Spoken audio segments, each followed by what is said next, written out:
नमस्कार। इस खास पेशकश में स्वागत है आपका। मैं हूं काशिफ मलिक। पूर्व प्रधानमंत्री डॉक्टर मनमोहन सिंह के निधन पर हर तरफ शोक का माहौल है। वे ऐसी शख्सियत हैं जिनकी देश के वित्तीय प्रबंधन पर गहरी छाप रही है। एक नेता, एक अधिकारी के तौर पर मनमोहन सिंह की यह खासियत रही है कि उन्होंने हमेशा किस तरह से चीजें करेंगे। साथ ही देखेंगे बिहार में पलटीमार सियासत पर कैसे जारी है बयानबाजी और नए साल के जश्न के लिए झारखंड में क्या है खास तैयारी। अगले आधे घंटे बने रहिए हमारे साथ। और पहले खबर डॉक्टर मनमोहन सिंह की। 10 साल तक देश की कमान संभालने वाले डॉक्टर मनमोहन सिंह ऐसे नेता हैं जिनकी पहचान एक विद्वान प्रधानमंत्री की रही है। 1991 में देश जब आर्थिक संकट से जूझ रहा था, तब मनमोहन सिंह ने वित्त मंत्री के तौर पर उदारीकरण की शुरुआत की और 3 दशक बाद भारत दुनिया की 5वीं बड़ी अर्थव्यवस्था बना चुका है। 26 दिसंबर को रात 9:51 पर उन्होंने आखिरी सांस ली। डॉक्टर सिंह के निधन पर 7 दिन का राष्ट्रीय शोक घोषित किया गया है। दल और विचारधारा से ऊपर उठकर सभी दलों के नेताओं ने उन्हें श्रद्धांजलि दी। राष्ट्रपति द्रौपदी मुर्मू और प्रधानमंत्री नरेंद्र मोदी के अलावा सभी दलों के नेता डॉक्टर मनमोहन सिंह को श्रद्धांजलि देने पहुंचे। दलगत राजनीति से ऊपर उठकर उन्होंने हमेशा हर दल के व्यक्ति से संपर्क रखा, सबके लिए सहज उपलब्ध रहे। जब मैं मुख्यमंत्री था तब डॉक्टर मनमोहन सिंह जी के साथ राष्ट्रीय और अंतर्राष्ट्रीय अनेक विषयों पर उनसे खुले मन से चर्चाएं होती थी। यहां दिल्ली आने के बाद भी मेरी उनसे समय समय पर बात होती थी, मुलाकात होती थी।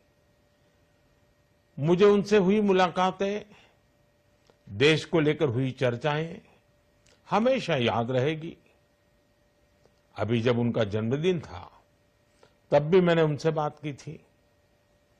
आज इस कठिन घड़ी में मैं उनके परिवार के प्रति अपनी संवेदनाएं व्यक्त करता हूं। मैं डॉक्टर मनमोहन सिंह जी को सभी देशवासियों की तरफ से श्रद्धांजलि अर्पित। 1991 में वित्त मंत्री और 2004 में प्रधानमंत्री पद संभालने वाले मनमोहन सिंह ने कई ऐसे काम किए जो देश के लिए मील का पत्थर साबित हुए। चुनिंदा फैसलों की बात करें तो 1991 में वैश्वीकरण और उदारीकरण से देश में बड़ा बदलाव आया। बाद में प्रधानमंत्री बनने पर जून 2005 में सूचना का अधिकार कानून लाया। 2005 में ही रोजगार गारंटी योजना लागू की गई, जिसमें 100 दिन रोजगार की गारंटी मिली। 2006 में अमेरिका से न्यूक्लियर डील हुई। 2009 में पहचान के लिए आधार कार्ड बनाने की शुरुआत हुई, जिसका अब व्यापक तौर पर इस्तेमाल हो रहा है। और 2010 में शिक्षा का अधिकार कानून लागू किया गया। राजनीति में आने से पहले भी मनमोहन सिंह ने कई पद संभाला। करियर की बात करें तो 2004 से 2014 तक मनमोहन सिंह भारत के प्रधानमंत्री रहे। इससे पहले 1991 से 1996 तक नरसिम्हा राव सरकार में वित्त मंत्री रहे। 1998 से 2004 तक राज्यसभा में नेता प्रतिपक्ष रहे। 1985 से 1987 तक योजना आयोग के उपाध्यक्ष के तौर पर काम किए। 1982 से 1985 तक रिजर्व बैंक के गवर्नर रहे और 1991 में कुछ समय के लिए यूजीसी के चेयरमैन रहे। अपने कर्तव्य के प्रति वे कितने सजग थे, इसका अंदाजा इसी से लगाया जा सकता है कि बीमार होने के बावजूद वे व्हील चेयर पर राज्यसभा पहुंचे थे और वोटिंग की थी।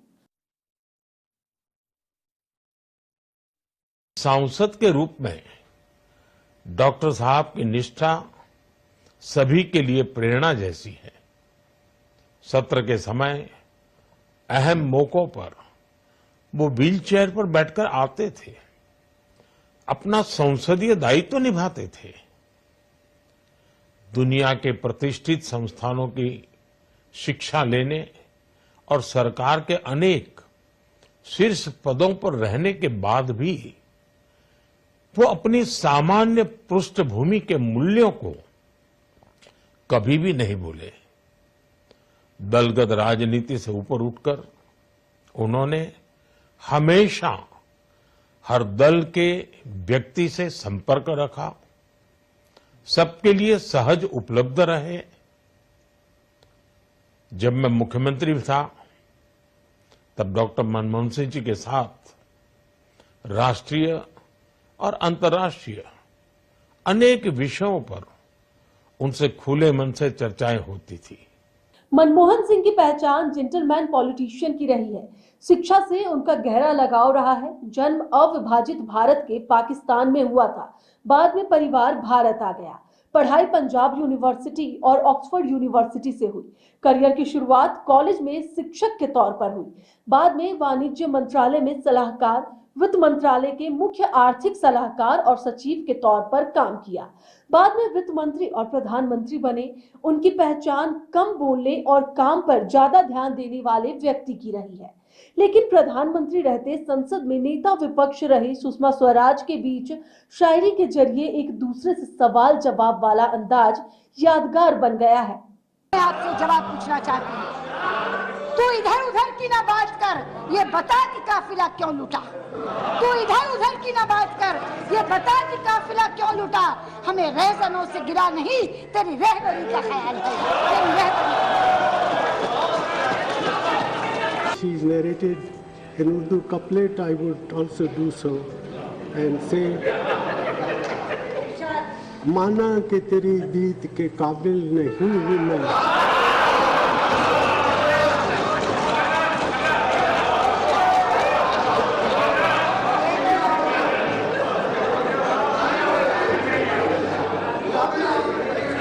माना कि तेरी दीद के काबिल नहीं हूँ मैं, तू मेरा शौक तो देख, मेरा इंतजार देख। इसी तरह एक बार कम बोलने के आरोप पर मनमोहन सिंह ने कैसे शायराना अंदाज में जवाब दिया था, वो सुनिए।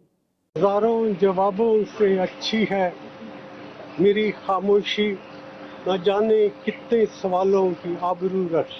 सभी दलों के नेताओं ने प्रधानमंत्री और वित्त मंत्री के तौर पर मनमोहन सिंह के योगदान को याद किया और उन्हें श्रद्धांजलि दी। देश का के लिए बहुत बड़ा क्षति हुआ। डॉक्टर मनमोहन सिंह ईमानदार, निस्वार्थ, इस तरह का नेता बिरले ही मिल सकता है। इस पर कोई आरोप नहीं लगा हो, कुछ नहीं लगा। मंत्रिमंडल में मैं उन्हीं के मंत्रिमंडल में मंत्री था, उनके नेतृत्व में, और उनका बहुत बड़ा सहयोग